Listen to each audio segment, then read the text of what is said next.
All right, welcome. Today, we're diving into a really big question, one that has two completely, and I mean completely, different answers. We're going to be exploring a really fascinating text that frames this whole thing not as a simple debate, but as a tale of two very different clocks. So let's jump right in. It's pretty much one of the biggest questions you can ask. How old is the universe? It sounds simple, right? But as you're about to see, the answer you get really depends on which clock you decide to look at. So, on one side, you have the standard view in cosmology, which puts the number at a whopping 13.8 billion years. But then, on the other side, the historical record that our source text focuses on gives a much, much more precise figure: 5,786 years. I mean, that's not just a small rounding error, is it? That is a gigantic gap that really gets to the heart of how we even think about time and evidence itself. Okay, so let's be super clear about what we're doing here. This explainer is not about me picking a side or declaring a winner. What we're doing is unpacking the logic presented in our source material. And that material frames this entire issue as this story of two clocks, each one measuring a totally different kind of time. So, first up, let's take a look at the physical clock. The source actually gives this perspective a character name, the inspector, and this inspector represents a critique of the standard scientific way of measuring the past. Now, to get this idea across, the source uses this brilliant little analogy. Imagine you walk into a kitchen. You see this huge pot of water, and it's cooling down. The inspector comes in, measures the temperature, checks the cooling rate, and calculates that, based on how it's cooling now, it must have been boiling for, say, 10 million years. But what if the cook just set that pot of already boiling water on the counter 2 minutes ago? That whole process, that calculation, is called extrapolation. It's really the core of the inspector's entire method. You measure what's happening right now, and then you assume this perfectly straight, unchanging line all the way back into the past. Our source material has a great name for this. It calls it guessing the then. The argument is that this method is great at measuring the process, but it totally ignores the possibility that the starting point was different than you assume. And here's where it gets really juicy. The source text argues that this inspector's clock is actually running into some major problems of its own. It points to a few things it calls crises. First, there's the dark sector. This is the idea that for all the math to work, scientists have to assume that 95% of the entire universe is made of this mysterious dark matter and dark energy that, well, we've never actually seen or detected. Then you've got the Hubble tension, which is a huge headache for cosmologists. Basically, two of their best methods for measuring the universe's expansion rate give two different answers. They just don't match.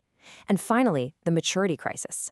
Our newest telescopes are spotting these massive, fully formed galaxies, they're nicknamed red monsters, so early in the universe's history that they just shouldn't have had enough time to get that big. It's a real puzzle. So, with all those puzzles kind of hanging in the air, the source text introduces its second clock. Let's switch gears and look at that one. This alternative model is framed as the architect's view. To explain this idea, the source uses another fantastic analogy: a video game. Think about it.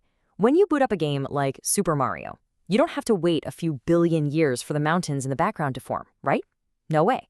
The whole world is just there, drawn fully formed, ready for you to start playing.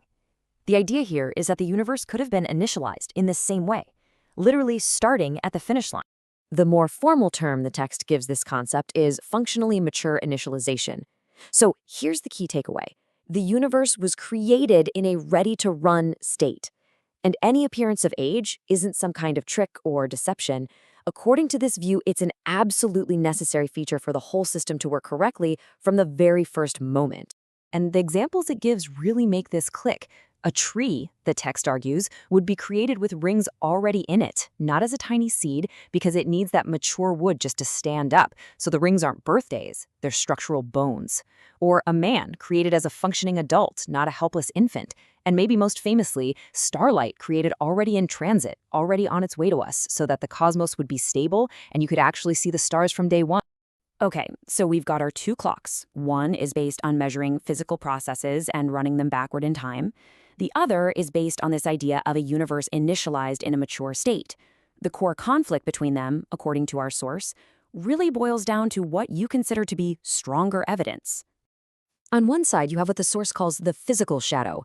Think of things like isotope ratios in rocks or the spectrum of light from distant galaxies. The text calls these mute witnesses. They don't speak for themselves, they require an inspector to come along and interpret what they mean. But on the other side, you have what's called a vocal signal. This is a direct transmission of information, something that's supposedly error-corrected, like a witness historical record that's been passed down carefully from one generation to the next. The argument is, one is an interpretation of a shadow, and the other is a direct message. And this one quote from the text just perfectly sums up the entire conflict. The inspector looks at the ink. We listen to the author. The inspector analyzes the chemical makeup of the ink and the decay of the paper to try and guess when a book was written. The other approach? You just open the book to the front and read the copyright page.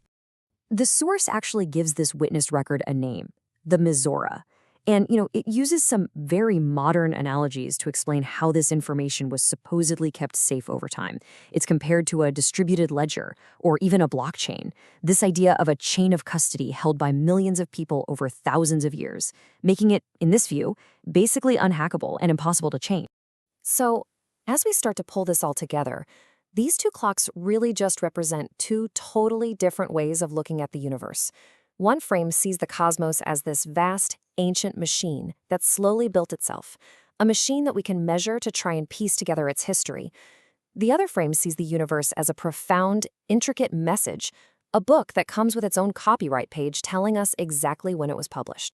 And that leaves us with the final, really thought-provoking question that sits at the very heart of this text. Which clock do you read? Is the universe at its core a machine that's meant to be measured, or is it a message that's meant to be read? Something to think about. Thanks for watching.